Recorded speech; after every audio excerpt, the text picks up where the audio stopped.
ಸಖತ್ ಖಾರ ಬಣ್ಣ ಮತ್ತು ರುಚಿ ಆಚಿ ಚಿಲ್ಲಿ ಪೌಡರ್. ಶಬರಿಮಲೆ ದೇವಸ್ಥಾನದಲ್ಲಿ 4.5 ಕೆಜಿ ಚಿನ್ನ ಕಳ್ಳತನ ಪ್ರಕರಣಕ್ಕೆ ಸಂಬಂಧಪಟ್ಟಂತೆ ಚಿನ್ನವನ್ನ ಸಿನಿಮೀಯ ರೀತಿಯಲ್ಲಿ ಪ್ಲಾನ್ ಮಾಡಿ ಕಳ್ಳತನ ಮಾಡಿದ್ದಾರೆ. 4.5 ಕೆಜಿ ಚಿನ್ನ ಕಳ್ಳತನ ಪ್ರಕರಣಕ್ಕೆ ಸಂಬಂಧಪಟ್ಟಂತೆ ಎಸ್ಐಟಿ ತನಿಖೆಯಲ್ಲಿ ಚಿನ್ನ ಕಳ್ಳತನ ಪ್ಲಾನ್ ಬಯಲಾಗಿದೆ.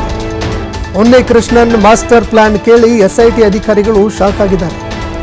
ಸಿನಿಮಾ ನೋಡಿದ ಅನುಭವ ಆಯಿತು ಅಂದ್ರೆ ಸಿನಿಮಾ ರೀತಿಯಲ್ಲೇ ಸಿನಿಮಾ ಮಾದರಿಯಲ್ಲೇ ಚಿನ್ನ ಎಗರಿಸಿದ್ದಾರೆ. ಆದರೆ ಯಾರ ಗಮನಕ್ಕೂ ಬಂದಿಲ್ಲ. ಎಸ್ಐಟಿ ಅಧಿಕಾರಿಗಳು ಈ ಪ್ರಕರಣ ಯಾವಾಗ ತನಿಖೆ ಮಾಡಿದ್ರು ಒಂದು ಕ್ಷಣ ಬೆಚ್ಚಿ ಬಿದ್ದಿದ್ರು.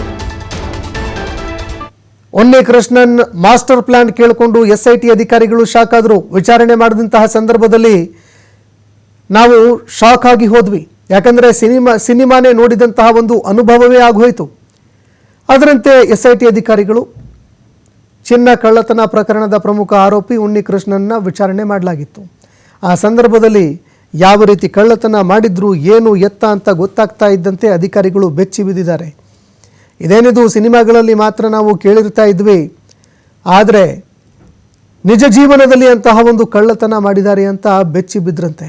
ಜೊತೆಗೆ ಅಧಿಕಾರಿಗಳೇ ಏನಿದು ಸಿನಿಮಾ ರೀತಿಯಲ್ಲಿದೆಯಂತ ನಸು ನಕ್ಕಿರುವಂತಹ ಒಂದು ಘಟನೆ ನಡೆದಿದೆ. ಇನ್ನು ಪ್ರಕರಣಕ್ಕೆ ಸಂಬಂಧಪಟ್ಟಂತೆ ಅಧಿಕಾರಿಗಳು ಮತ್ತೆ ತನಿಖೆ ಮುಂದುವರಿಸ್ತಾ ಇದ್ದಾರೆ. ಚಿನ್ನ ಕಳ್ಳತನ ಮಾಡಿರುವಂತಹ ಪ್ರಕರಣಕ್ಕೆ ಸಂಬಂಧಪಟ್ಟಂತೆ ತನಿಖೆ ಮಾಡಿ ವರದಿ ಸಲ್ಲಿಕೆಯಾಗುತ್ತೆ.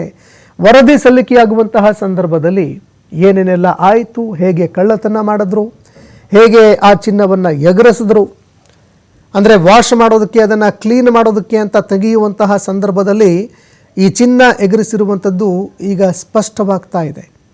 ಎಸ್ಐಟಿ ಅಧಿಕಾರಿಗಳ ತನಿಖೆಯಲ್ಲೂ ಕೂಡ ಬಯಲಾಗಿದೆ.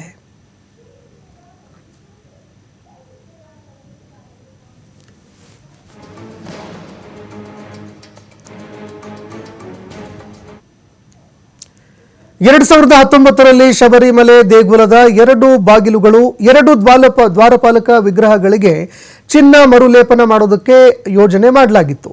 ಉಚಿತವಾಗಿ ಚಿನ್ನ ಮರುಲೇಪನ ಮಾಡೋದಾಗಿ ಮನವಿ ಕೂಡ ಮಾಡಿಕೊಂಡಿದ್ರು.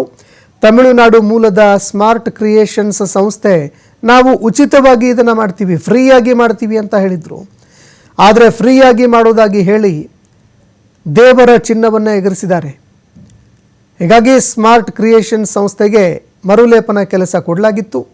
2019ರ ಜುಲೈನಲ್ಲಿ ಕೇರಳದಿಂದ ಚೆನ್ನೈಗೆ ಬಾಗಿಲು, ವಿಗ್ರಹ ಇದೆರಡನ್ನೂ ಕೂಡ ರವಾನೆ ಮಾಡಲಾಗಿತ್ತು.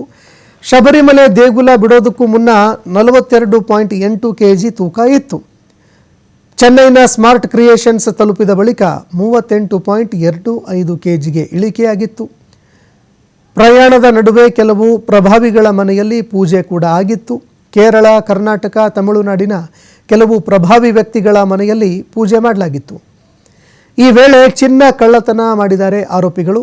ಸಿನಿಮಾ ನಟರು, ರಾಜಕಾರಣಿಗಳ ಮನೆಗೆ ಪೂಜೆ ಮಾಡಿಸಿದ್ದು ಯಾಕೆ ಅನ್ನುವಂತಹ ಪ್ರಶ್ನೆ ಕೂಡ ಈಗ ಎದುರಾಗ್ತಾ ಇದೆ. ಪ್ರಭಾವಿ ಭಕ್ತರ ಮನೆಗೆ ಪೂಜೆಗೆ ಒಯ್ಯುವಂತಹ ಪ್ಲ್ಯಾನ್ ಮಾಡಿದ್ಯಾರು? ಹಾಗಾದರೆ ಮರುಲೇಪನಕ್ಕೂ ಮುನ್ನ ಕೋರ್ಟ್ನಲ್ಲಿ ಯಾಕೆ ಅನುಮತಿ ಪಡ್ಕೊಳ್ಳಿಲ್ಲ? ಹಿಂದೆ ಚಿನ್ನ ಲೇಪನ ಮಾಡಿದ್ದಂತಹ ಕಂಪನಿ ಬಿಟ್ಟು ಹೊಸ ಕಂಪನಿಗೆ ಟೆಂಡರ್ ಕೊಟ್ಟಿದ್ಯಾಕೆ? ಅದನ್ನು ಅಲ್ಲಿಗೆ ಚಿನ್ನ ಮರುಲೇಪನ ಮಾಡೋದಕ್ಕೆ ಕೊಟ್ಟಿದ್ಯಾಕೆ? ಶಬರಿಮಲೆ ಚಿನ್ನ ಕಳ್ಳತನ ಪ್ರಕರಣದ ಆರೋಪಿಗಳು ಯಾರಿದ್ದಾರೆ ಅವರನ್ನು ಈಗ ಎಸ್ಐಟಿ ಅಧಿಕಾರಿಗಳು ಪ್ರಶ್ನೆಗಳ ಮೇಲೆ ಪ್ರಶ್ನೆ ಮಾಡ್ತಾ ಇದ್ದಾರೆ. ಇನ್ನು ಪ್ರಕರಣಕ್ಕೆ ಸಂಬಂಧಪಟ್ಟಂತೆ ಸಂಪೂರ್ಣ ತನಿಖೆ ಪೂರ್ಣಗೊಂಡ ಬಳಿಕ ಇದಕ್ಕೆ ಸಂಬಂಧಪಟ್ಟಂತೆ ವರದಿ ಸಿದ್ಧಪಡಿಸಿ ಅದನ್ನು ಕೋರ್ಟ್ಗೂ ಕೂಡ ಹಾಜರುಪಡಿಸಲಾಗುತ್ತೆ. ಇನ್ನು ವರದಿ ಬಹಿರಂಗಗೊಂಡ ಬಳಿಕ ಯಾವ ರೀತಿ ಚಿನ್ನ ಎಗರಿಸಿದ್ರು, ಜೊತೆಗೆ ಇದರ ಮಾಸ್ಟರ್ ಮೈಂಡ್ ಯಾರ್ಯಾರು ಇದರಲ್ಲಿ ಭಾಗಿಯಾಗಿದ್ದಾರೆ, ಈ ಎಲ್ಲ ವಿಚಾರಗಳು ಬೆಳಕಿಗೆ ಬರುತ್ತೆ.